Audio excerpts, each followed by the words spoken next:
Les podcasts du Figaro. Quelle console acheter ? C'est vraiment une dinguerie de vendre une Play aussi chère. Message aux gamers qui écoutent Question Tech. Vous avez acheté une console PlayStation 5 ou bien une Xbox Series X à leur sortie en 2020 ? Eh bien félicitations, vous avez économisé de l'argent. Et oui, 5 ans plus tard, le prix de ces consoles de jeux vidéo a augmenté de 100 €. La Xbox Series X de Microsoft vaut désormais 600 € contre 500 à sa sortie. La PlayStation 5 Digital et elle passaient de 400 à 500 €. Mais qu'est-ce qui se passe ? Normalement, un objet technologique baisse de prix avec le temps. C'était comme ça pour les précédentes générations de consoles de jeux. Prenons la PlayStation 4. Elle valait 400 € à sa sortie en 2013, puis 350 en 2015, puis 300 en 2016. Vu cette tendance à la hausse, je serais presque tentée de vous conseiller d'acheter la future Switch 2 de Nintendo dès sa sortie en juin. Elle vaudra 470 €, mais Dieu sait combien dans 2 ou 3 ans.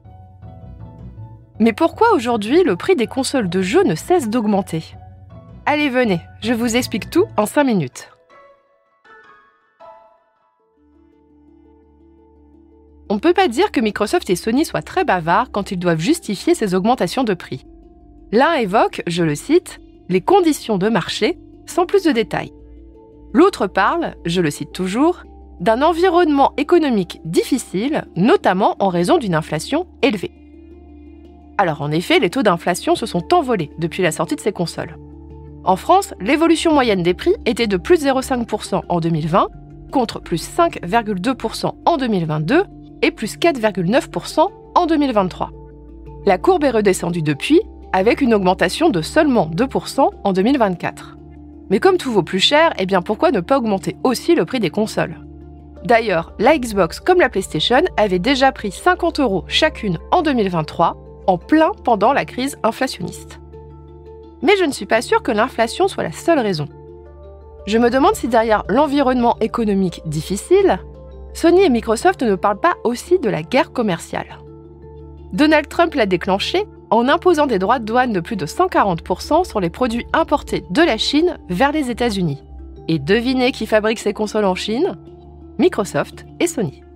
C'est donc aux États-Unis que les marges de Microsoft et Sony vont beaucoup baisser.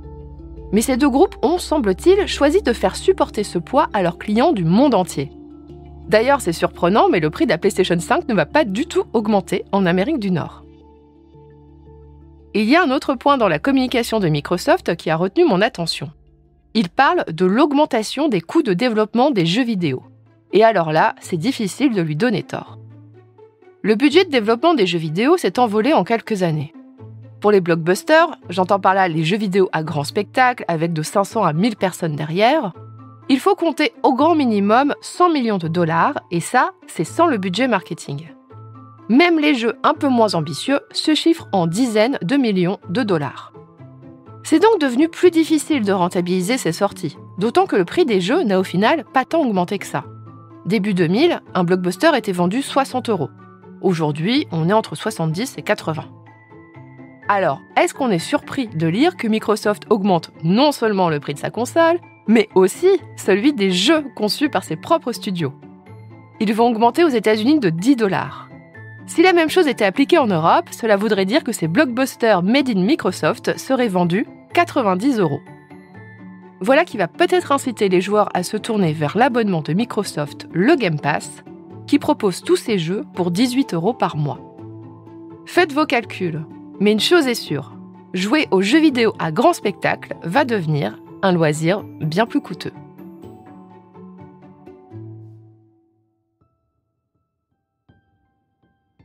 Merci d'avoir écouté Question Tech. Je suis Chloé Voitier, journaliste au Figaro Économie. Si cet épisode vous a plu, n'hésitez pas à le partager autour de vous et abonnez-vous au podcast Question Tech pour ne pas rater nos prochaines publications. Vous pouvez retrouver Question Tech sur le site du Figaro, sur Figaro Radio, mais aussi sur Spotify, Deezer, Apple Podcasts ou YouTube. Et n'oubliez pas, dans la tech, il n'y a pas de questions bêtes. À bientôt!